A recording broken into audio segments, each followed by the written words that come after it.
जो अपने आप को कहते हैं ना नास्तिक, नास्तिक, हम नास्तिक हैं, हम भगवान को नहीं मानते, होता ही नहीं भगवान, ऐसा भी बोल देते कई लोग। अरे कई लोग तो यहां तक बोल देते हैं कि भगवान ने इंसान को नहीं बनाया। ध्यान दीजिए, भगवान ने इंसान को नहीं बनाया है, तो इंसान ने भगवान को बनाया है। क्या मतलब? मतलब ये प्राचीन काल में कुछ बुढ़े खुड्डे लोग जंगलों में पेड़ों के नीचे पड़े रहते थे, उनको काम धंधा तो कुछ था नहीं, उन्होंने अपने दिमाग से उपजाया कि कोई एक भगवान होता है, और फिर वो भगवान की कल्पना करके लोगों की खोपड़ी में डाल दिया कि सबको बता दो कोई एक भगवान होता है और वो ऐसा है ऐसा है, तो सब लोग उसी के चक्कर में पड़े रहेंगे, परेशान होते रहेंगे। और इसलिए ये जो प्राचीन काल के महात्मा दाढ़ी वाले जंगली लोग, बुड्ढे बुड्ढे, उन्होंने ये, उन इंसानों ने भगवान बनाया। ऐसा मैं नहीं कह रहा हूं, ऐसा कुछ लोग कहते हैं, और वो अपने आप को कहते हैं हम भगवान को मानते ही नहीं, भगवान होता ही नहीं है। अजी कहां भगवान पड़ा है, किसने भगवान को देखा है? और अपने आप को कहते हैं नास्तिक हैं। लेकिन हम आपको ये बताने जा रहे हैं, हमारे जो आदि कवि वाल्मीकि हुए हैं, उन्होंने वाल्मीकि रामायण में एक श्लोक में, एक पंक्ति में एक बात कही है बहुत सुंदर। लोके नहीं सविद्येत यो न राम मनुव्रतः। क्या बढ़िया पंक्ति लिखी है वाल्मीकि जी ने, ये नास्तिकों के लिए सुनने योग्य है। वो कहते हैं कि विश्व में कोई ऐसा जीव न हुआ था, न है, न होगा जो राम का भक्त न हो। राम का अनुव्रत, अनुव्रत माने जिसका कंप्लीट सरेंडर हो गया हो, सब राम के भक्त हैं, जीव मात्र। और हमारे तुलसीदास जी, वो तो एकदम सरल लिखते हैं, अस को जीव जंतु जग माही, अस को जीव जंतु जग माही, जेहि रघुनाथ प्राण प्रिय नाही, जेहि रघुनाथ प्राण प्रिय नाही, अस को जीव जंतु जग माही, अस को जीव जंतु जग माही, जेहि रघुनाथ प्राण प्रिय नाही, जेहि रघुनाथ प्राण प्रिय नाही, अस को जीव जंतु जग माही, अस को जीव जंतु जग माही। तुलसीदास जी ने ये नहीं कहा ऐसा कौन मनुष्य है, जीव जंतु, यानी किसी भी योनि में कोई जीव है, उसको स्वाभाविक रूप से राम प्राण प्यारे हैं।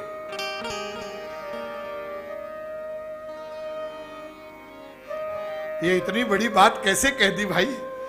संसार में लगभग 7 अरब मनुष्य वर्तमान काल में पृथ्वी पर है, उसमें 99% तो ऐसे मिलेंगे जो भगवान को गालियां देते हैं, और वाल्मीकि ने ऐसा कह दिया।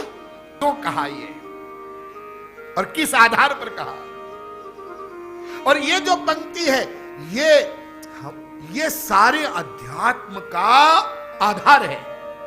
एक बात बताओ, हम अभी भगवान को, सत्संग को, कथा को एक बार किनारे छोड़ते हैं, उसकी बात नहीं करेंगे। भगवान को मानने वाले हो चाहे न मानने वाले हो, उनसे हमारा एक प्रश्न है। पहले, तुम कोई भी कर्म क्यों करते हो? अरे खड़े हो जाओ साहब छतरी पर, बेगम बाजार में। ओ कितनी भागदौड़ है, भाग रहा है मनुष्य। ये चौराहे, बड़े महानगरों में चौराहे होते हैं ना, चौराहे, उन पे लाइट लगी रहती है, रेड लाइट। हाँ। और वहां जाकर खड़े होकर दृश्य देखिए जरा, कार में, स्कूटर में, मोटरसाइकिल पर, पैदल लोग खड़े हैं। अभी लाल लाइट है, हाँ, और इंतजार कर रहे हैं, हाँ, अभी हरी हुई नहीं, हाँ, होने वाली है, हाँ। तो जो रोज उस रोड पर जाते हैं उनको आइडिया रहता अब हरी होने वाली है, ओ हुई नहीं, भागे। कई बार तो एक्सीडेंट भी हो जाता, इतनी जल्दी है, पहले मैं भागूं। कहां जा रहे हो? कहां जाना है? सवेरे से शाम, शाम से सवेरे, भागना भागना। प्रत्येक जीव भाग रहा है। और ये जीव ही नहीं, सूर्य, चंद्र, ये नक्षत्र, ग्रह आप जो देख रहे हैं, सब भाग रहे हैं। आप पूछिएगा किसी खगोल शास्त्री से, सर्वत्र गति।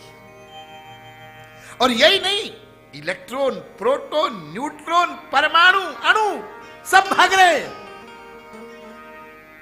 मनुष्य तो भाग ही रहा है। क्यों? क्यों भाग रहे हो? हम आप लोगों से पूछें कि कोई भी कर्म आप क्यों करते हो? बस ये सवाल है। कोई भी कर्म, और कर्म कोई आप अनोखा नहीं करते हैं। केवल दो प्रकार के कर्म आप लोग किया करते हैं, एक मानसिक कर्म और एक मानसिक प्लस शारीरिक। मानसिक कर्म किसको कहते हैं? जिसमें आप सोचते हैं, प्लानिंग करते हैं, योजना बनाते हैं, वो कर्म। और एक जिसमें आप सोचते हैं जैसा, अब वैसा ही करते भी हैं शरीर से। ये दोनों कर्म हैं। अच्छा स्वामी जी, जो हम सोचते हैं वो भी कर्म है? अरे वो तो मेन है। और जो आप सोचते हैं ना, हाँ, वही भगवान नोट करते हैं। जी हाँ, आप गए तिरुपति बालाजी? जी हाँ। और वहां पर आप लाइन में भी खड़े रहे, हाँ, या टिकट लिया, हाँ, फिर आप भगवान वेंकटेश के सामने भी पहुंचे। जी हाँ, गोविंदा गोविंदा, क्या दिव्य वहां का वातावरण है, हाँ? लेकिन ध्यान दीजिए, जब वहां पर भगवान के दर्शन कर रहे थे वेंकटेश भगवान के, तो पुजारी जी ने धक्का दिया, चलो। और जैसे ही धक्का दिया, भगवान वेंकटेश का दर्शन तो भूल गए, और वो पंडित जी को देख करके, हट्टा कट्टा, मोटा ताजा, मुस्टंडा, फ्री फंड का खाता है, हमको धक्का देता है।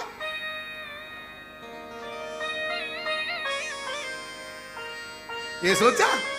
जी हाँ, ध्यान दीजिए, आप यहां से इतनी दूर गए, वहां लाइन में खड़े रहे, साष्टांग लोटे, जो कुछ किया, ये भगवान नहीं नोट करेगा। तो वहां खड़े होकर तुमने जो उस पुजारी के प्रति दुर्भावना बनाई, वो नोट करेगा।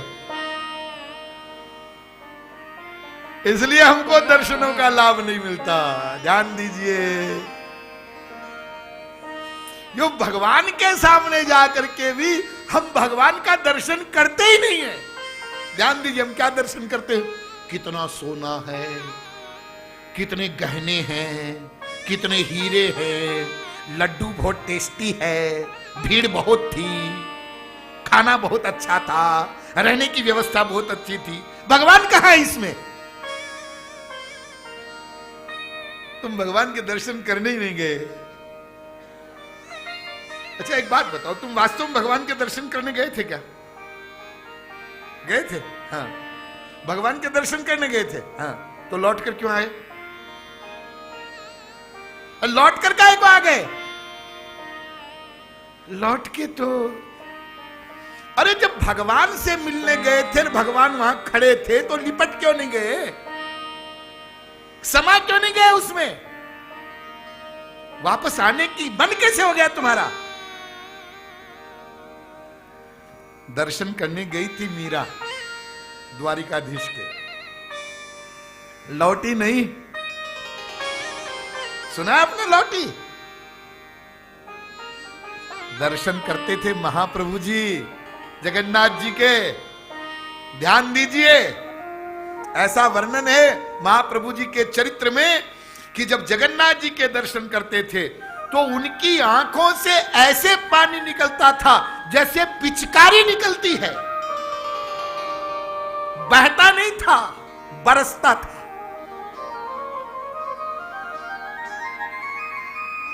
और फिर जगन्नाथ जी में समा गए। वो है दर्शन, उसको दर्शन कहते हैं। हम तो ऐसे ही, हम लोग तो फॉर्मेलिटी करते हैं, जाना चाहिए चलो, और जो आप करते हैं उसके लिए हम ये नहीं कहते कि आप बुरा करते हैं, नथिंग से समथिंग अच्छा है। लेकिन जिस दिन 100% ये भावना होगी ये भगवान खड़े हैं मेरे सामने, 100%, उसी दिन वो मूर्ति नहीं रहेगी। फिर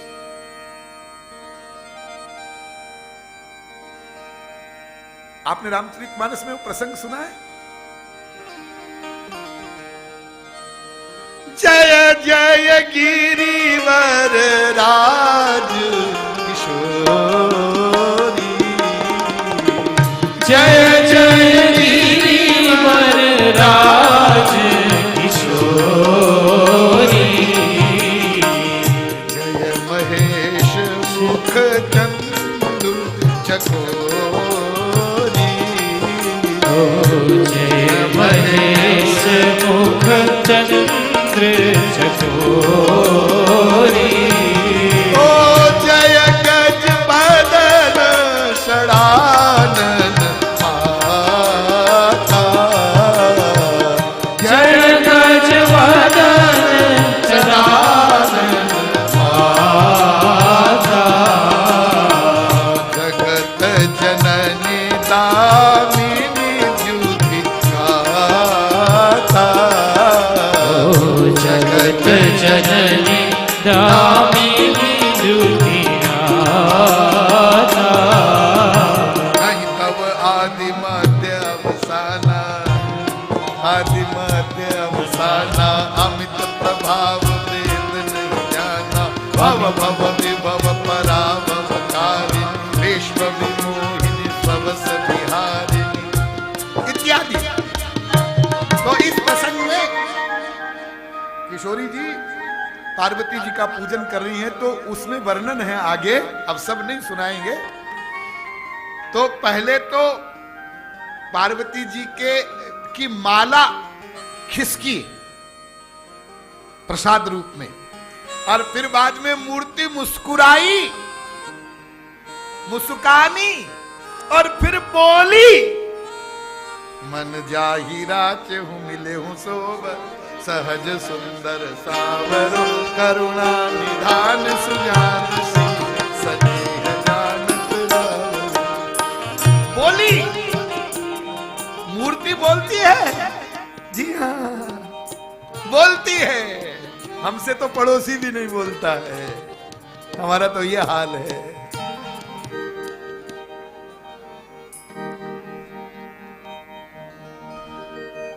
तो एक मानसिक कर्म, एक मानसिक प्लस शारीरिक कर्म, दो प्रकार के कर्म मैंने आपको बताए। हाँ, तो चाहे मानसिक हो चाहे मानसिक प्लस शारीरिक हो, कोई भी कर्म आप क्यों करते हैं, यह प्रश्न है। तो आप लोगों में से कुछ लोग कहेंगे स्वामी जी कुछ कर्म तो ऐसे होते हैं कि जिनका हमारा कोई उद्देश्य होता है, जिससे हम वो कर्म करते हैं। कारण से ऑफिस जाते हैं, कोई कारण है, दुकान जाते हैं, कोई कारण है,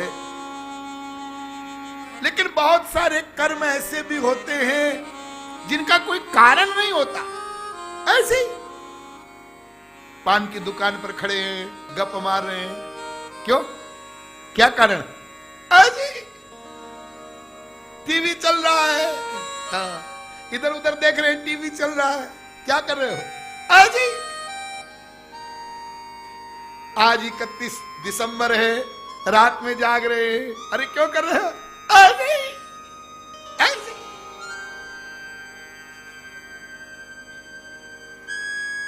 जी नहीं, ऐसा नहीं है। दर्शन शास्त्र का एक सिद्धांत सुनो, अकाट्य सिद्धांत, सब लोग ध्यान से सुनना। प्रयोजनम अनुद्देश्य मंदोपि न प्रवर्तते। आप लोग तो यहां बुद्धिमान पढ़े लिखे लोग बैठे हैं, मूर्ख से मूर्ख व्यक्ति भी बिना प्रयोजन के कोई भी कर्म नहीं कर सकता। प्रयोजन माने समझ गए ना, प्रयोजन माने कारण, प्रयोजन माने उद्देश्य, एम, ऑब्जेक्ट, लक्ष्य, कारण। कोई भी कर्म, कोई भी, मूर्ख से मूर्ख व्यक्ति, छोड़िए मूर्ख को और इससे नीचे आइए, पागल खाने का जो पागल होता है ना, जिसको आप लोग पागल कहते हैं, जी हां, उस पागल का भी प्रत्येक कर्म प्रयोजन से होता है। आप लोग कहेंगे स्वामी जी पागल खाने का पागल, वो तो पागल है, जी हां, जी हां, वो आपको पागल लगता है, लेकिन उसका कर्म प्रयोजन से होता है। अब प्रयोजन अंड बंड है, वो बात अलग है। और एक बात सुन लीजिए, मैं विस्तार तो नहीं करूंगा, संक्षेप में सुन लीजिए। जैसे हम पागल खाने वाले पागल को पागल कहते हैं, ऐसे ही सूर, मीरा, कबीर, नानक, तुकाराम, ये महापुरुष लोग हम लोगों को पागल कहते हैं। क्यों कहते हैं पागल हमको? आप पागल खाने वाले पागल को पागल क्यों कहते हैं, ये बताइए पहले, क्या परिभाषा है पागल की? तो आप लोग कहेंगे हम तो उसको इसलिए पागल कहते हैं कि वो अपने आप को नहीं जानता,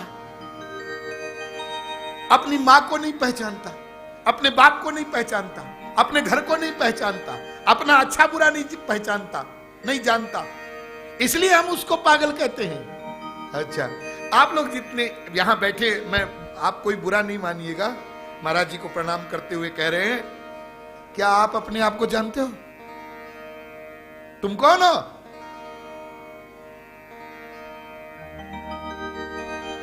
क्यों नहीं जानते? बिल्कुल जानते हैं। क्या हम अपने आप को नहीं जानते? पागल है क्या? अच्छा, जानते हो अपने आप को? जी हाँ, अपना परिचय दो, आप कौन है? जी मैं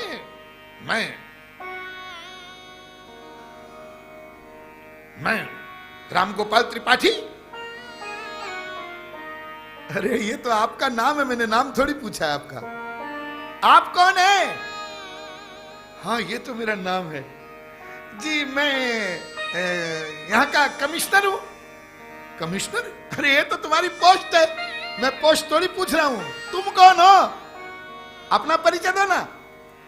हाँ ये तो मेरी पोस्ट है जी, अब याद आया, मैं ब्राह्मण हूं। अरे ये तो तुम्हारा वर्ण है, मैं वर्ण थोड़ी पूछ रहा हूं। तुम कौन हो? अपना परिचय दो ना। हाँ ये तो मेरा वर्ण है। अब बताता हूं मेरा असली परिचय, मैं मनुष्य हूं। मनुष्य? अरे ये तो हम भी देख रहे हैं तुम गधे नहीं हो, लेकिन ये मनुष्य तो तुम्हारा शरीर है ना, ये तुम्हारा शरीर है, तो जो तुम्हारा होता है वो तुम नहीं होते ना। जैसे तुम्हारा मकान, तो तुम मकान हो क्या? मकान अलग, तुम अलग। तुम्हारी पत्नी, तो तुम पत्नी हो क्या? पत्नी अलग, तुम अलग। तुम्हारा बेटा, तो क्या तुम बेटे हो? बेटा अलग, तुम अलग। तुम्हारा 2000 का नया नोट, गुलाबी वाला, तो क्या तुम वो नोट हो? नहीं, वो मेरा है, वो तुम्हारा है, तुम नहीं हो ना। तो याद रखो, जो तुम्हारा होता है वो तुम नहीं होता। या इसको यूं समझ लो, जो मेरा होता है वो मैं नहीं होता। जहां ये मेरा मेरा लगना समाप्त हो जाए वो मैं होता है। तो अकेले में बैठकर आज घर जाकर के सोचना, कमरा बंद करके प्रैक्टिकल करना, थियरी में नहीं, कमरा बंद कर लेना और सोचना बैठकर। स्वामी जी ने कथा में बताया, मैं अपने आप को नहीं जानता। कैसे नहीं जानता? मैं कौन हूं, मैं कौन हूं। पूरी ताकत लगाओ तो अंत में अंदर से आवाज आएगी, हार जाओगे, मैं नहीं जानता मैं कौन हूं। पागल की पहली परिभाषा क्या बताई थी आपने? किसको पागल कहते हैं? जो अपने आप को नहीं जानता है। आप भी अपने आप को नहीं जानते। अरे जो अपने आप को जान लेता है वो 84 लाख में घूमता ही नहीं। ये पहचान है। हम लोगों ने अभी तक अपने आप को नहीं जाना है। अच्छा एक बात बताओ, तुम्हारे पिताजी कौन है? मेरे पिताजी अमुक अमुक श्रीमान मेरे पिताजी हैं। अच्छा, तुम्हारी माताजी अमुक अमुक श्रीमती मेरी माताजी है। अच्छा, तुम्हारा घर कहां है? यहीं बेगम बाजार में, माहेश्वरी भवन के पीछे। अच्छा अच्छा, तुम्हारे सारे उत्तर गलत हैं, एक भी उत्तर सही नहीं है। क्यों? क्योंकि वेद कहता है दिव्यो देव एको नारायणो ही माता पिता भ्राता निवासः शरणम सुहृत् गति। गीता भी कहती है गतिर भर्ता प्रभु साक्षी निवासः शरणम सुहृत्। वो भगवान ही तुम्हारी माँ है, वही तुम्हारा बाप है, वही तुम्हारा शरण स्थल है और उसी का धाम तुम्हारा गंतव्य स्थल है, वही तुम्हारा असली घर है। इसका मतलब हम लोग न अपने को जानते हैं, न अपनी माँ को जानते हैं, न बाप को जानते हैं, न अपना घर जानते हैं, न अपना अच्छा बुरा जानते हैं। यानी पागलों की जितनी भी परिभाषा हो सकती है सब हम पर लागू होती है।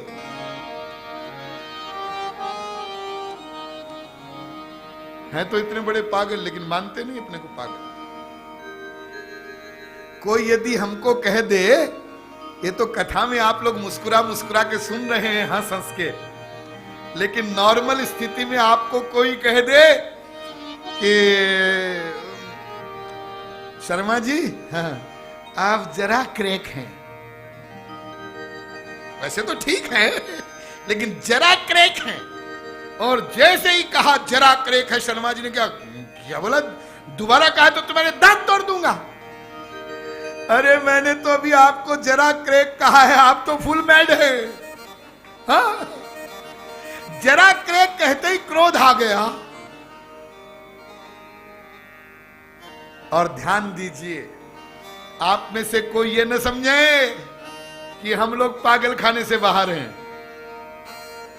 हम सब लोग पागल खाने में हैं।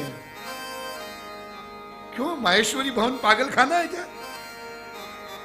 कि बेगम बाजार पागल खाना है? कि हैदराबाद? जी नहीं, ये पूरा मृत्यु लोक ही भगवान का 84 लाख प्रकार की योनियों का पागल खाना है। बड़ा सुंदर पागल खाना है? इसमें कोई तो धन के लिए पागल है, कोई कुर्सी के लिए पागल है, कोई पत्नी के लिए पागल है, कोई पति के लिए पागल है, कोई बेटे के लिए पागल है। विचित्र विचित्र पागल है। और जैसे पागल खाने में डॉक्टर जाते हैं उसका इलाज होता है, ऐसे ही भगवान भी अपने इस पागल खाने में डॉक्टर को भेजता है।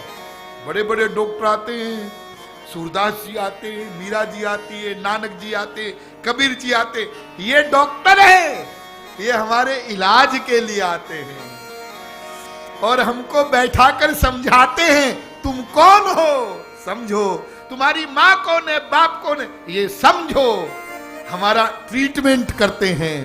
तो जो लोग थोड़े कम ठीक ठीक पागल हैं वो तो उनकी बात मान लेते हैं, समझ जाते हैं और इस पागल खाने रूपी जेल से उनको छुट्टी मिल जाती है, भगवान के धाम चले जाते हैं। और जो इतने बड़े पागल हैं कि अपने को पागल ही नहीं मानते, वो उन डॉक्टरों को ही मारने दौड़ते हैं।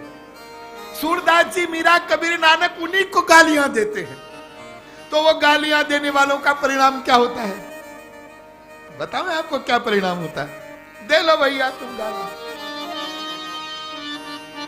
फिरत सदा माया कर तेरा, फिरत सदा माया कर तेरा, काल कर्म स्वभाव गुण घेरा, काल कर्म स्वभाव गुण घेरा। इसी प्रकार से 84 लाख प्रकार की योनियों में चक्कर लगाता रहता है।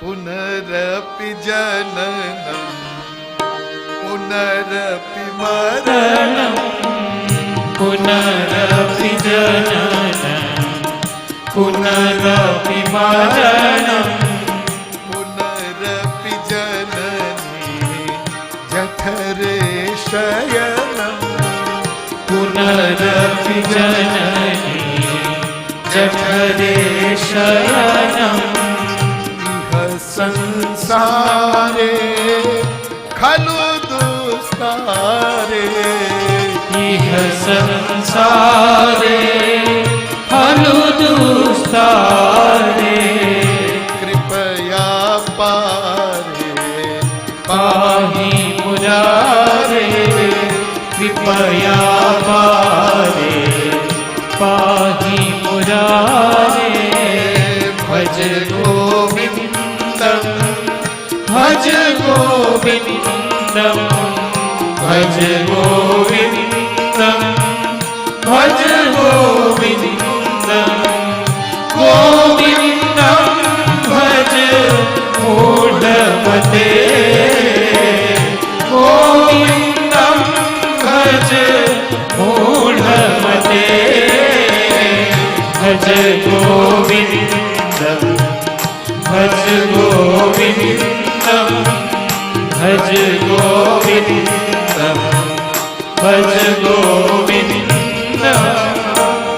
फिर मरो, फिर माँ के पेट में उल्टे टंगो, फिर जन्म लो, यही चक्र चलता रहता है जो महापुरुषों की और शास्त्रों की बात को नहीं मानता। ठीक, तो अभी केवल यह विषय समझिए कि हम कोई भी कर्म क्यों करते हैं। उसके दो उद्देश्य हैं। वैसे तो एक ही है, लेकिन दो समझ लो। एक तो कर्म हम इसलिए करते हैं कि हमको दुख न मिले, इसलिए तो करते हो ना, दुख चले जाए। हाँ, और दूसरा उद्देश्य सुनो, उससे ऊंचा, हमको आनंद मिल जाए, सुख मिल जाए। हा? अरे ये तो एक छोटा सा बच्चा भी उत्तर दे सकता है, जो अभी पहली क्लास में पढ़ता। आप पूछिए उससे, बेटा तुम क्या चाहते हो? तो कहेगा कि यही चाहता हूं कि परीक्षा में पास हो जाऊं। छोटा बच्चा है, यही बोलेगा। क्यों परीक्षा में पास होना चाहते हो? इसलिए कि अगली कक्षा में एडमिशन मिल जाए। अगली कक्षा में एडमिशन क्यों चाहते हो? इसलिए कि ऐसा करते करते एक दिन मैं डॉक्टर बन जाऊं, वकील बन जाऊं, इंजीनियर बन जाऊं। अरे तो ये सब डिग्री लेके क्या करोगे? तो मुझे अच्छी नौकरी मिल जाएगी या मैं व्यापार करूंगा। अरे तो नौकरी व्यापार क्यों चाहते हो? तो बच्चा कहता है इसलिए चाहता हूं कि उससे मुझे रुपया मिलेगा। रुपया क्यों चाहते हो? अब बच्चे का उत्तर समझ सुनिए। रुपया इसलिए चाहता हूं कि मेरे को जब रुपया मिलेगा तो ट्रक भर के चॉकलेट खरीदूंगा। अभी तो मम्मी पापा एक चॉकलेट देते हैं मांगने पर, और जब मेरे पास रुपया होगा तो खूब सारा सामान खरीदूंगा। बड़ा टीवी खरीदूंगा, बड़ी गाड़ी खरीदूंगा। अच्छा, इसका मतलब तुम उस रुपए से सामान चाहते हो? जी हाँ, सामान चाहता हूं। क्या सामान? बहुत ध्यान से सुनिए। सामान? अरे सामान तो बहुत प्रकार का होता है। जी नहीं, कान खोलकर सुनिए। अनंत कोटि ब्रह्मांडों में केवल 5 प्रकार का सामान होता है, केवल 5 प्रकार का।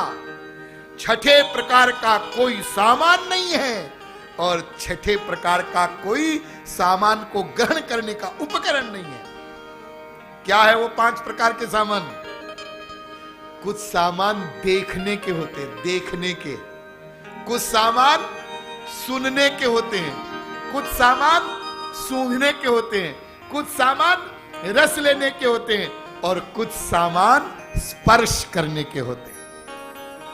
इन 5 प्रकार के सामानों को ग्रहण करने के लिए भगवान ने हमको 5 इंद्रियां दी हैं। उनको 5 ज्ञानेंद्रियां कहते हैं। रूप को ग्रहण करने के लिए आंख, शब्द को ग्रहण करने के लिए कान, गंध को ग्रहण करने के लिए नाक, रस को ग्रहण करने के लिए रसना, और स्पर्श को ग्रहण करने के लिए त्वचा। बस, छठा उपकरण नहीं, छठा सामान नहीं।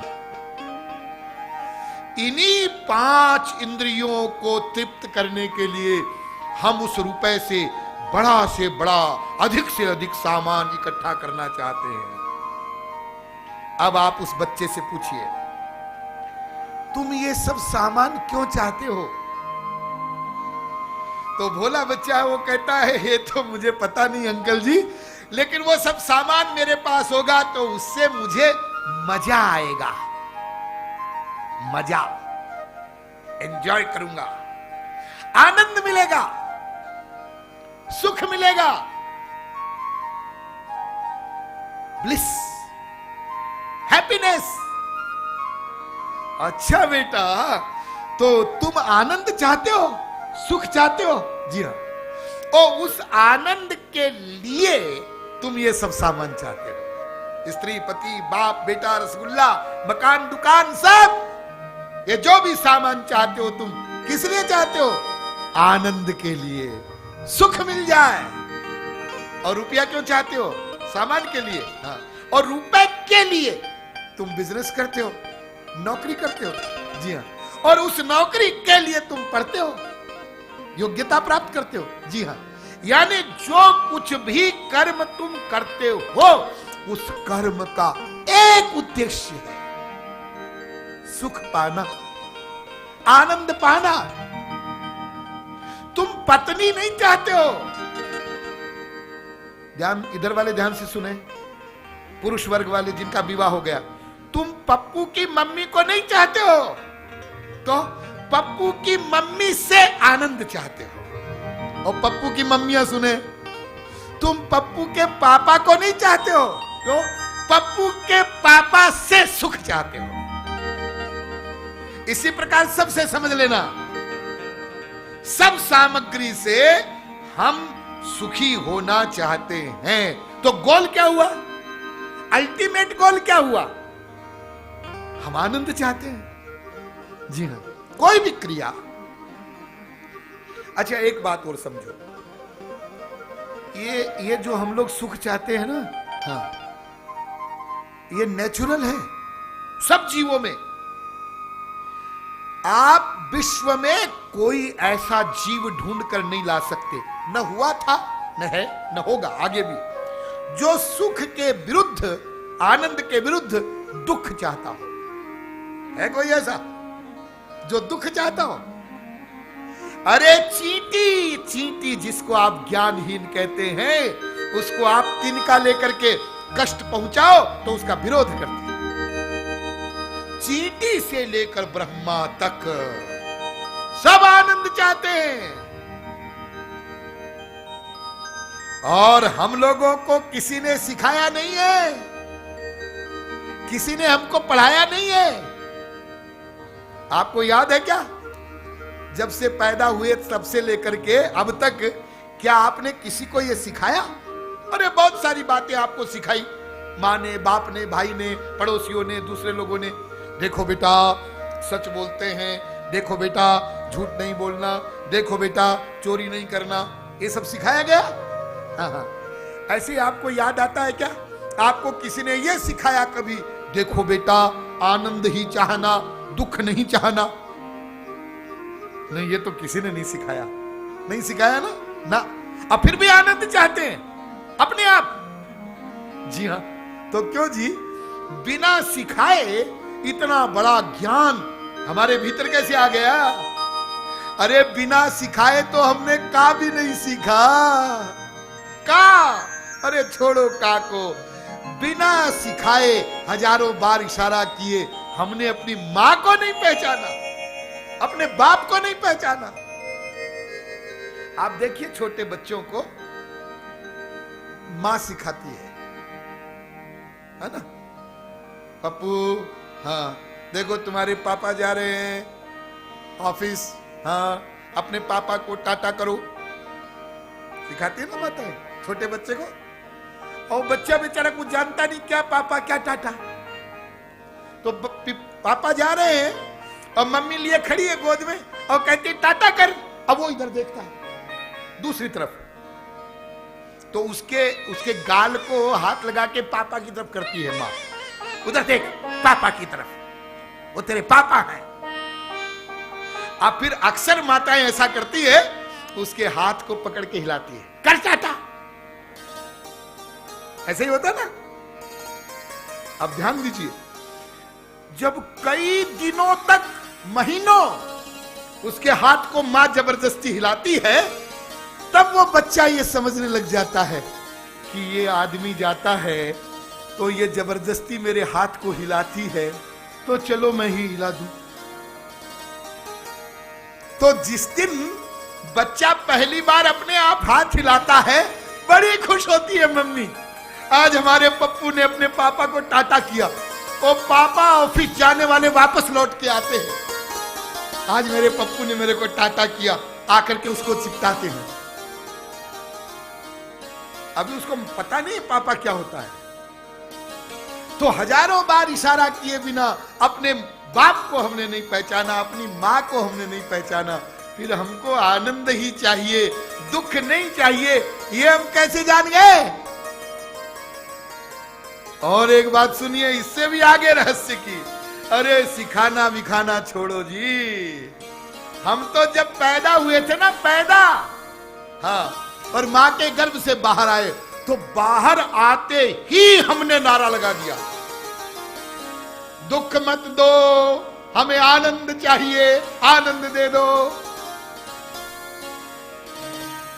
आप लोग कहेंगे स्वामी जी आप भी क्या बात करते हो, जब हम पैदा हुए थे तो बोलना जानते नहीं थे, तो हम आनंद कैसे मांगेंगे? हम बोलना नहीं जानते थे, लेकिन फिर भी पैदा होते ही हमने दुख का प्रतिकार किया और आनंद चाहा। कैसे? कोई भी बच्चा जब पैदा होता है तो पहला काम क्या करता है? सब जानते हैं आप लोग, माताएं खास तौर से जानती है। अरे आजकल तो बड़ा गड़बड़ हो गया, वो पेट काट करके बच्चे को निकालते हैं। 90% जिसको पूछो बालक हुआ, कैसे हुआ? नेचुरल डिलीवरी ना ऑपरेशन। क्या सिस्टम बनाया है मेडिकल साइंस ने, डॉक्टरों ने, पेट काट कर बच्चे को निकालते हैं। तो बच्चा जब पैदा होता है, चाहे पेट काट कर निकले चाहे नेचुरल ढंग से पैदा हो, पहला काम करता है बच्चा रोता है। रोना ही चाहिए, पैदा होते ही बच्चे को रोना चाहिए। यदि नहीं रोएगा बच्चा तो मां रोएगी। मां रोएगी का मतलब यदि बच्चा पैदा हुआ रोया नहीं, मतलब मरा हुआ पैदा हुआ। यदि बालक जीवित है तो रोएगा। जब मां रोए, जब बच्चा रोएगा तो मां हंसेगी, रिश्तेदार हंसेंगे बधाई हो बधाई हो, तुम्हारे लड़का हुआ है, और वो रो रहा है बेचारा।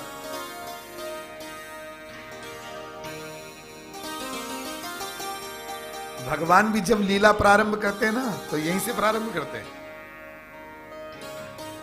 आपने पढ़ा है ना, भगवान राम का अवतार हुआ, क्या हुआ? सब स्तुति पहले हो गई, फिर माता पुनि बोली सोमति डोली तजहु तात यह रूपा दीजय शिशु लीला अति प्रिय शीला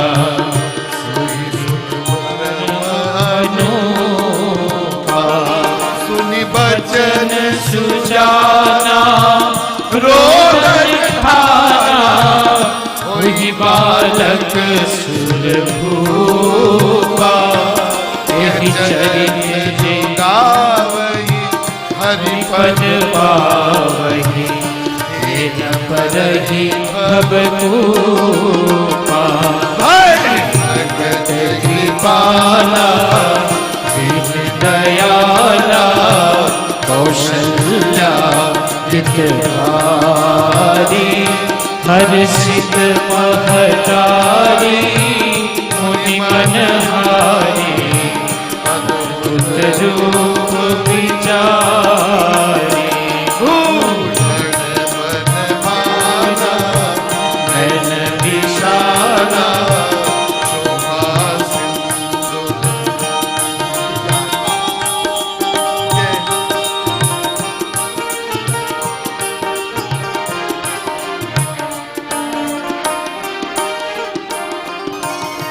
आगे रामावतार में सुनाएंगे डिटेल में।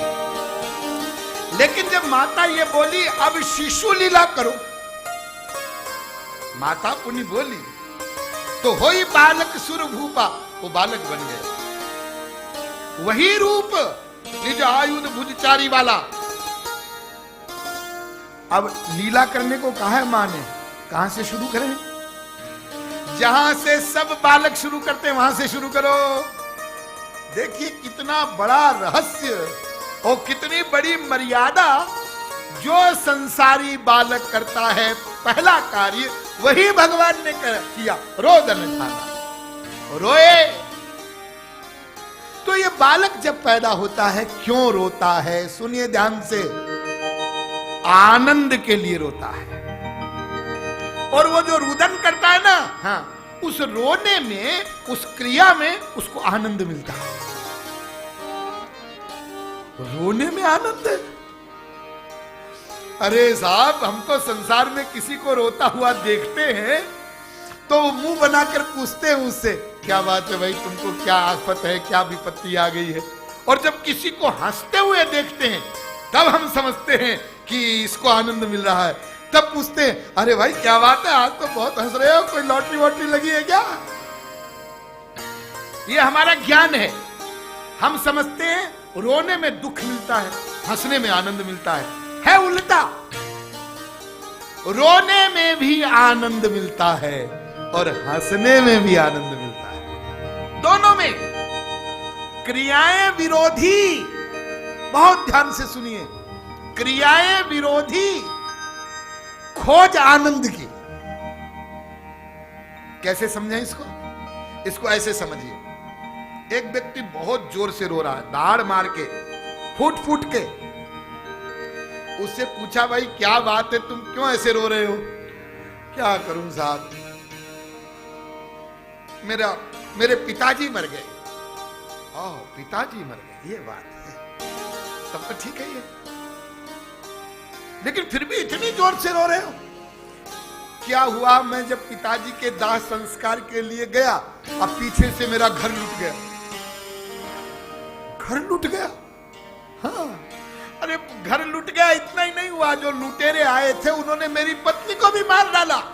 हो, तब तो ठीक है। लेकिन एक बात बताओ, तुम्हारे पिताजी मर गए, हाँ, उससे तुमको दुख मिल रहा है? हाँ हाँ। तुम्हारा घर लूट गया, उसका भी दुख मिल रहा है? हाँ हाँ।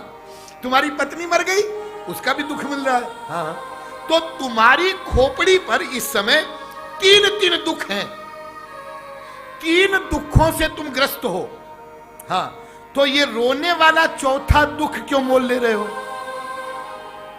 यदि रोने में दुख मिलता तो तीन दुख पहले से मिल रहे हैं, रोने का चौथा दुख वो क्यों लेता मोल? रो क्यों रहे हो? तब वो कहता है जी मुझे रोने दो, रोकर कम से कम जी तो हल्का कर लेने दो। ये जी हल्का करने का क्या मतलब है? वो पिता के मरने से, पत्नी के मरने से, घर के लूटने से दुख मिला, उसको रो करके आंसुओं से वो बाहर निकाल रहा है और उस रोने की क्रिया से उसको आनंद मिल रहा है, इसलिए वो रो रहा है। ये रोने में खोज आनंद की है। तो चाहे रोवे चाहे हंसे, क्रियाएं विरोधी, वो ढूंढ रहा है आनंद को। अच्छा, रोना धोना छोड़ो, अपन और कोई बात करते हैं जो हमारे पर लागू हो इस समय। आप लोग यहां बैठे हैं? जी हां। ये कथा सुन रहे हैं, भगवत विषय सुन रहे हैं? हाँ सुन रहे हैं। आनंद मिल रहा है? हाँ मिल रहा है। अरे थोड़ा तो मिल ही रहा है, तभी तो बैठे हैं। अच्छा एक बात बताइए, आपको बैठकर कथा सुनने में आनंद मिल रहा है ना? हाँ हाँ। क्या मैं ऐसे ही बोलते जाऊं रात के 10 बजे तक, तो क्या आप ऐसे ही बैठे रहेंगे? जी नहीं, 6 बजे तक का टाइम है, 6 बजते ही घड़ी देखने लग जाएंगे। क्या बात है, स्वामी जी भूल गए क्या? घड़ी बंद हो गई क्या? बंद क्यों नहीं हो रहा है? हा? देखो, अभी बैठ करके आपको सुनने में आनंद मिल रहा है। जब आप लोग यहां पर आए कथा में, और शुरू में जो पहले ही आ गए थे, तो शुरू में वंदना हुई, फिर कीर्तन हुआ, स्तुति होती है, मंगलाचरण होता है, तो कई लोग जो होते हैं उनको उत्सुकता रहती है, अब कीर्तन ये तो सब हो गया, अब स्वामी जी शुरू करें, कथा शुरू हो। क्यों शुरू हो? आनंद मिलेगा। जी हाँ। और जैसे ही 6 बजने लगे, अब कथा बंद हो। क्यों? अब बंद होने में आनंद मिलेगा, अब बहुत हो गया, आज के लिए ठीक है। दोनों बातें उल्टी है ना, लेकिन आप खोज रहे हैं आनंद को। अब चलो और एक साधारण बात बताते हैं। आप लोग जब कथा में से चले जाएंगे, फिर घर जाएंगे, प्रसाद प्रसाद भोजन वोजन करेंगे, उसके बाद आप सो जाते होंगे 10 बजे 11 बजे। हाँ सो जाते हैं। सोने में आपको आनंद मिलता है? अजी साहब, सोने में तो ऐसा आनंद मिलता है, ये तो क्या करें, गृहस्थ का चक्कर लगा है, इसलिए काम करना पड़ता है, पैसा कमाना पड़ता है, इसलिए उठना पड़ता है सवेरे। लेकिन यदि ये सब चक्कर न हो, बस फिर तो ठाट से सोते रहे। अच्छा तो फिर एक काम करो, हम आश्वासन देते हैं आपको, अभी 11 तारीख तक हम यहां हैं, आप 11 तारीख तक की छुट्टी ले लो। नुकसान आपका जो भी होगा, व्यापार का, सर्विस का, वो हम भोगेंगे, हम उसकी पूर्ति करेंगे। लेकिन एक शर्त है। क्या? आप कहते हैं सोने में आनंद मिलता है? जी हाँ। छुट्टी ले लिया आपने? जी हाँ। अब आप घर जाइए, हाँ, और सो जाइए। नुकसान तो कुछ होगा नहीं, स्वामी जी भरेंगे, सो जाओ। सो गए। अब साहब वो आप 6 घंटे क्या, 8 घंटे, 10 घंटे, 12 घंटे, 24 घंटे, बड़ा भारी कोई कुंभकर्ण हुआ तो 36 घंटे। उसके बाद अरे साहब तो बहुत हो गया, अब तो कमर अकड़ गई, अब तो हम उठेंगे साहब। अरे उठ जाओगे तो स्वामी जी नुकसान नहीं भरेंगे फिर। अरे बाहर में गया नुकसान, लेकिन अब और नहीं सो सकते। देखिए, कभी आपको सोने में आनंद मिलता है, जी हाँ, और कभी आपको उठने में आनंद मिलता है, जी हाँ। कभी आपको उसी बेटे को, पप्पू को, या पप्पू की मम्मी को चिपटाने में आनंद मिलता है, हाँ। और कभी आप उनको ही कहते हैं, जा मेरी नजरों के सामने से दूर हट जा, मैं तुम्हारी शक्ल नहीं देखना चाहता। ऐसा भी होता है, जी हाँ। कभी आपको घर में डाइनिंग हॉल में बैठ करके रसगुल्ला खाने में आनंद मिलता है, और कभी आप अपना बंगला छोड़ करके जाते हैं जंगल में, खेत में, और पेड़ के नीचे बैठकर चटनी रोटी खाते हैं, उसमें आपको आनंद मिलता है, हा? तो क्रियाएं विरोधी, लेकिन आप चाहते क्या है? आप आनंद चाहते हैं।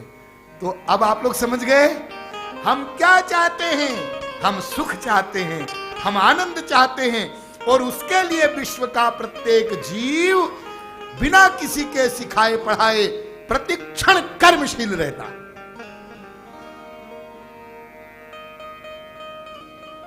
लेकिन ये चाहते क्यों है? और सब चाहते हैं। ध्यान दीजिए, इस प्रश्न का उत्तर केवल और केवल हमारा वैदिक सनातन धर्म देता है, और कहीं इस प्रश्न का उत्तर नहीं है।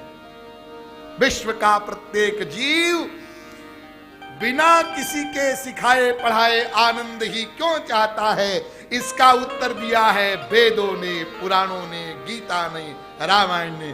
क्या उत्तर है? इसका उत्तर यह है कि विश्व का प्रत्येक जीव ईश्वर का अंश है। अभी जितनी जोर से ताली बजाई, जब पूरा समझ जाओ तो इससे 10 गुना जोर से बजाना।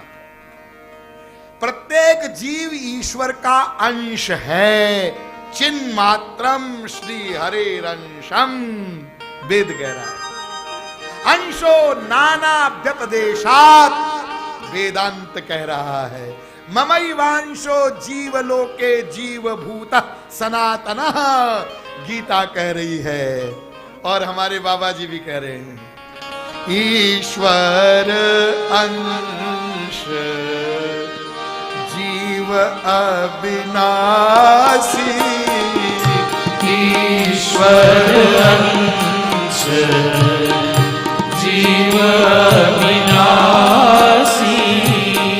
चेतन अमल सहज सुख राशि, चेतन अमल सहज सुख राशि। प्रत्येक जीव भगवान का अंश है। बहुत ध्यान दीजिए, पूरी बुद्धि लगाइए समझने के लिए। आप लोग कहेंगे स्वामी जी हम भगवान के अंश हैं, चलो मान लिया, लेकिन हमारा प्रश्न तो ये था कि विश्व का प्रत्येक जीव आनंद ही क्यों चाहता है। तो इस प्रश्न का उत्तर तो नहीं आया। हाँ, इसी में इस प्रश्न का उत्तर छुपा हुआ है। विश्व का प्रत्येक जीव ईश्वर का अंश है, भगवान का अंश है। तो भगवान मानी क्या? अरे भगवान किसको कहते हैं, ब्रह्म किसको कहते हैं? बहुत लंबा विषय है ये, अभी इसको गहराई में नहीं जाएंगे, संक्षेप में समझिए। इसकी हमारे यहां वेदों में बाकायदा बहुत खोज हुई। ब्रह्म किसको कहते हैं, और एक लंबा क्रम गुरु ने शिष्य को उपदेश दिया। ये तो वायुमानी भूतानि जायन्ते, ये न जातानि जीवन्ति, यत् प्रयन्ति विसंविशन्ति, तत् ब्रह्म विजिज्ञासस्व तत् ब्रह्मेति। जिससे संपूर्ण विश्व उत्पन्न होता है, जिसमें संपूर्ण विश्व स्थित है, और जिसमें संपूर्ण विश्व का लय हो जाता है, उसको ब्रह्म कहते हैं बेटा। भृगुर्वै वारुणी वरुणम पितरम उपससार अधीह भगवो ब्रह्मेति। वरुण के पुत्र थे भृगु, वो गए पिताजी के पास और पूछा अधीह भगवो ब्रह्मेति, पिताजी ब्रह्म किसको कहते हैं? तब वरुण ने यह परिभाषा बताई, ये तो वायुमानी भूतानि जायन्ते। तो किस में? वरुण ने कहा जाओ प्रैक्टिकल साधना करो, तब पता चलेगा। तो साधना करते गए और अलग अलग क्रम में पहली बार आए, उन्होंने कहा अन्नम ब्रह्मेति बजानाथ, अन्न ही ब्रह्म है। वरुण ने कहा नहीं, ये ठीक नहीं है उत्तर। फिर साधना किया तो प्राणो ब्रह्मेति बजानाथ, उन्होंने कहा ये भी ठीक नहीं है। फिर जाओ, फिर साधना किया तो मनो ब्रह्मेति बजानाथ, मन ब्रह्म है। वरुण ने कहा ना, ये भी ठीक नहीं है, फिर साधना करो। फिर साधना किया, विज्ञानम ब्रह्मेति बजानाथ, विज्ञान यानी आत्मा ब्रह्म है। वरुण ने कहा ना, अभी चेतन तत्व में पहुंचे हो, लेकिन ब्रह्म को नहीं जाना। फिर गए साधना करने, और जब अंतिम बार आए तब उन्होंने कहा आनंदो ब्रह्मेति बजानात्, आनंदाध्येव खल विमानि भूतानि जायन्ते, आनंदे न जातानि जीवन्ति, आनंदम प्रयन्त्यभि संविशन्ति। आनंद ही ब्रह्म है, आनंद से ही संपूर्ण विश्व की उत्पत्ति होती है, आनंद में ही संपूर्ण विश्व स्थित है, और आनंद में ही संपूर्ण विश्व का लय हो जाता। जब यह उत्तर आया तब वरुण हंसने लगे। हाँ हाँ हाँ, अब तुम जान गए बेटा कि ब्रह्म किसको कहते हैं।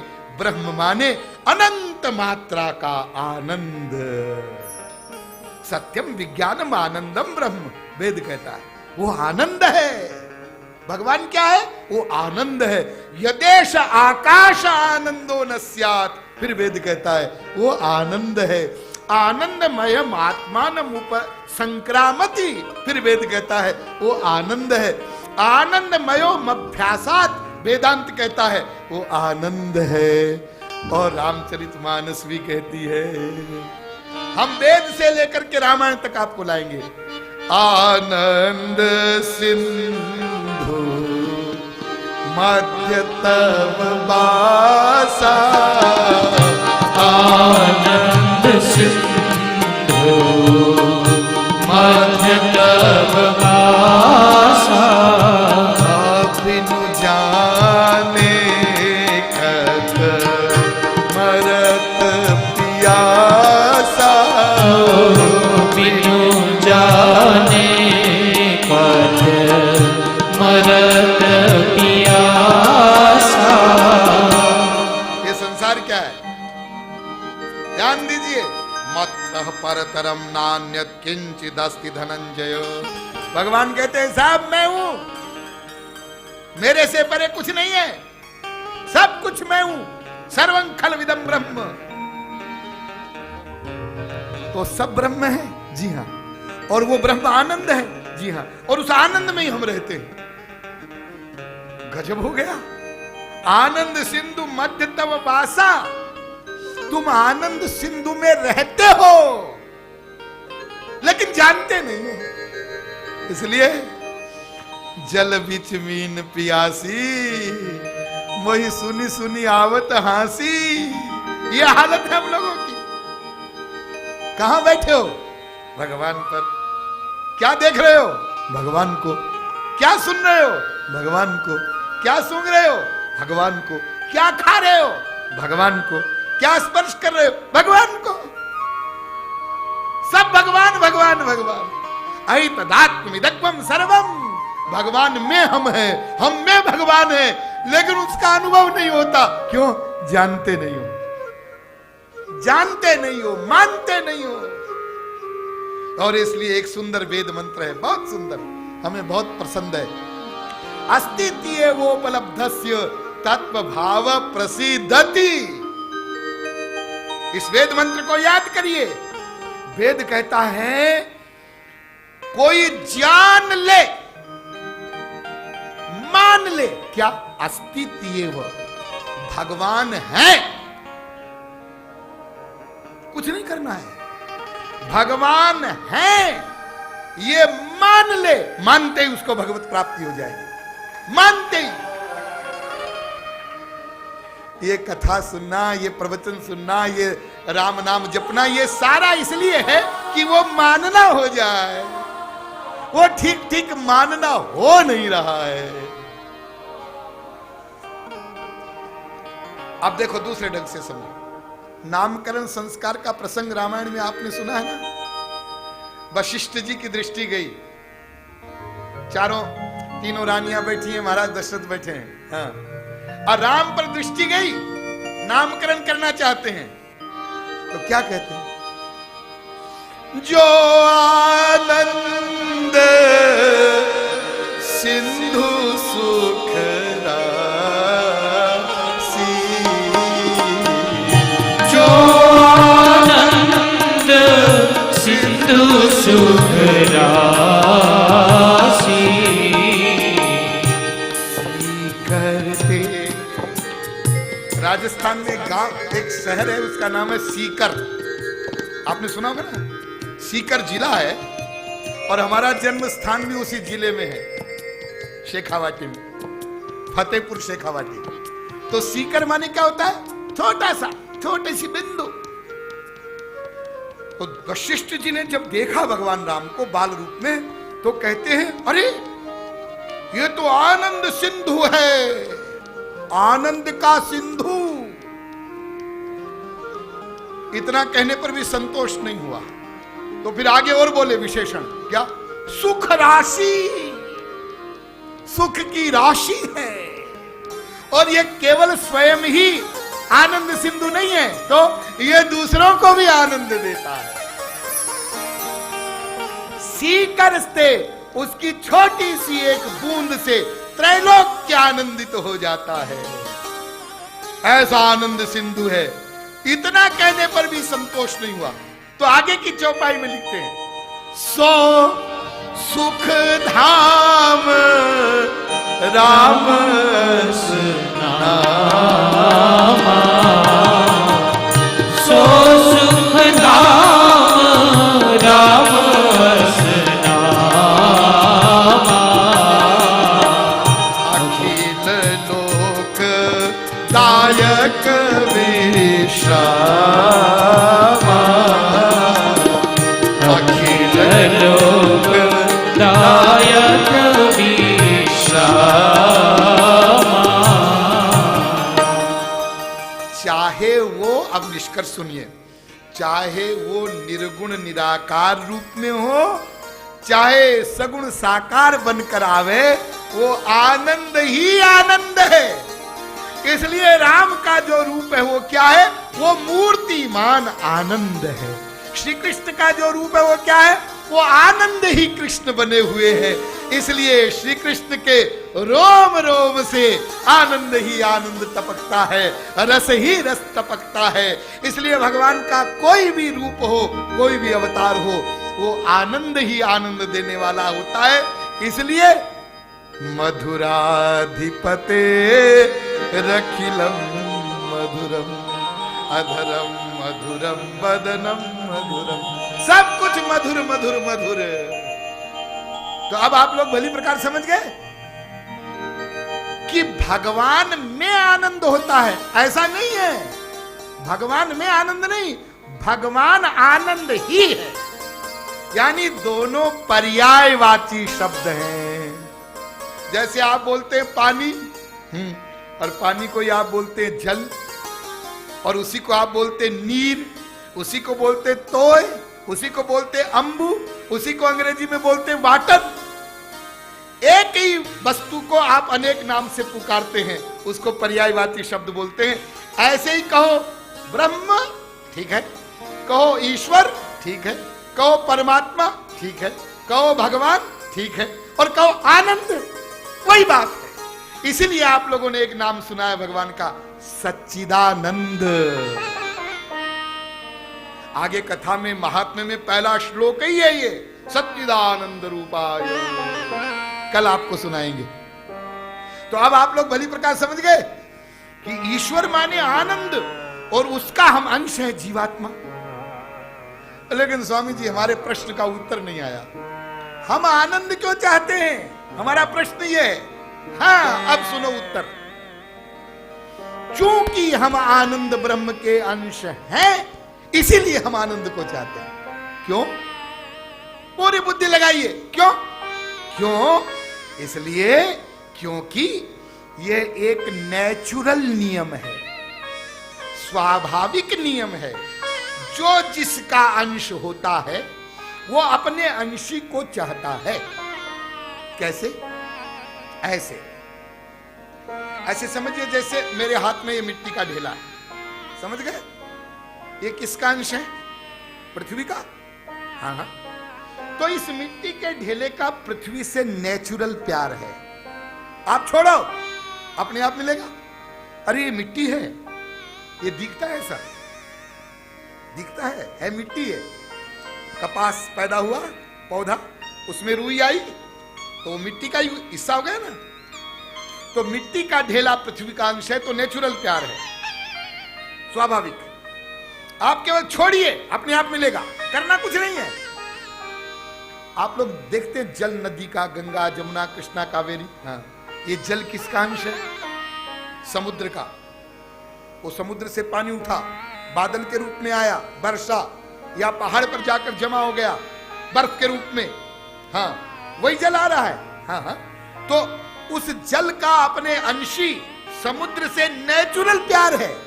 इसलिए सब नदियां दौड़ रही है समुद्र की तरफ, भागती रहेंगी, भागती रहेंगी। जब समुद्र से मिल जाएंगी तो भागना बंद हो जाएगा। इसको भी छोड़ो और सरल उदाहरण समझो। अभी देखिए आरती होगी, हाँ, दीपक जलाएंगे, हाँ, लौ किधर उठती है? ऊपर। प्रत्येक अग्नि शिखा ऊपर उठती है। क्यों? इस अग्नि का अंश है सूर्य, इसलिए वो अपने अंशी सूर्य से मिलना चाहती है। जितनी बड़ी आग उतनी बड़ी लपट, लेकिन ऊपर। ठीक इसी प्रकार से अनंत मात्रा का आनंद भगवान और उसका छोटा सा अंश जीव, तो छोटा सा अंश जीव अनंत मात्रा के आनंद से मिलना चाहता है। इसलिए विश्व का प्रत्येक जीव नेचुरल आनंद चाहता है। हम में जो आनंद की प्यास है वो स्त्री पति बाप बेटे रसगुल्ले की नहीं है, वो भगवान वाले आनंद की प्यास है। इसलिए हम आनंद चाहते हैं। और इसलिए वाल्मीकि ने कहा लोके नहीं स विद्येत यो न राम मनुव्रतः, विश्व में कोई जीव ऐसा न था, न है, न होगा जो राम का भक्त न हो, राम का अनुयायी नहीं हो। क्यों कहा? इसलिए कहा कि विश्व का प्रत्येक जीव आनंद ही तो चाहता है। और राम कौन है? आनंद सिंधु। इसलिए वास्तव में प्रत्येक जीव राम का भक्त है। अब कोई व्यक्ति ये कह दे कि हम आनंद को तो चाहते हैं लेकिन भगवान को नहीं मानते, तो ये ऐसी बात होगी भोलेपन की, जैसे कोई बच्चा अपनी माँ से कहे कि मम्मी मैं अपने पापा को तो मानता हूं लेकिन तेरे पति को नहीं मानता। तो माँ हंसेगी ना, अरे मूर्खानंद, जो मेरा पति है वही तेरा पापा है, जो तेरा पापा है वही मेरा पति है। इसलिए दुनिया के नास्तिकों जरा कान खोल कर सुनो। तुम कहते हो हम हैप्पीनेस तो चाहते हैं, हम ब्लिस तो चाहते हैं, हम आनंद तो चाहते हैं, लेकिन भगवान को नहीं मानते। अरे जिस आनंद को तुम चाहते हो वही तो भगवान है।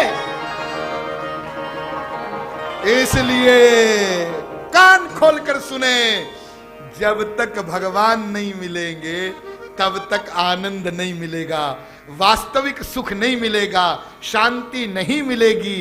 इसलिए आज तक विश्व में कोई भी ऐसा मनुष्य नहीं हुआ जिसने ये डिक्लेयर किया हो मैंने ये संसार पा लिया और मुझे शांति मिल गई या सुख मिल गया या आनंद मिल गया। आनंद तो सूरदास जी, मीरा जी, कबीर जी, नानक जी, तुकाराम जी, इनको मिला है। और वो चिल्ला चिल्ला के कहते हैं इधर नहीं है, इधर आ जाओ, इधर आ जाओ, इधर आनंद मिलेगा। लेकिन हम इतने भोले हैं, हम कहते भीड़ उधर जा रही है इसलिए हम तो उधर ही जाएंगे। अरे तुम तो इन्हें गिने 10-20 हो, महापुरुष लोग तो कम होते हैं संख्या में, तुम्हारी तरफ कैसे आ जाएं? जिधर भीड़ जा रही है हम तो उधर जाएंगे। तो क्या समझे आप लोग कि भगवत प्राप्ति के बिना जीव का कल्याण नहीं हो सकता है, आनंद प्राप्ति नहीं हो सकती है। और जितनी भाग दौड़ हमारे जीवन में है, हम जो भी कर्म कर रहे हैं केवल आनंद के लिए कर रहे हैं, लेकिन गलत जगह पर आनंद को ढूंढ रहे हैं, संसार में आनंद को ढूंढ रहे हैं, स्त्री पति बाप बेटे रसगुल्ले में आनंद को ढूंढ रहे हैं। ये हमारी गलती है। इस गलती को हम ठीक करें। ये गलती तब ठीक होगी जब तुम श्रीमद् भागवत की कथा को सुनोगे। ध्यान दो, जब पूरी कथा सुनोगे तब समझ में आएगा और तब अंतःकरण शुद्ध होगा। बिना अंतःकरण की शुद्धि के न भगवान कुछ कर सकते हैं न महापुरुष कुछ कर सकते हैं।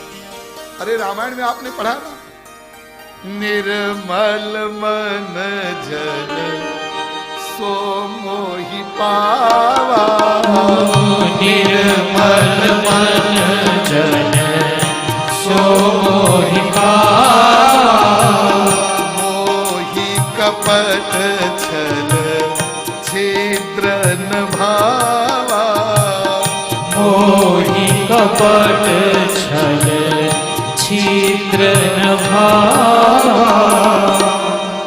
यही वहां पर भी है। शबरी को जो नवदा भक्ति बताई ना, नवम सरल सब सन छलहीना, नवम सरल सब सन छलहीना, मम भरोस हिय, मेरा भरोसा और निर्मल मन वाला। ये निर्मल मन अंतःकरण तब होगा, शुद्ध तब होगा जब इस कथा को तुम पूरा पूरा ठीक ठीक सुन लोगे, समझ लोगे।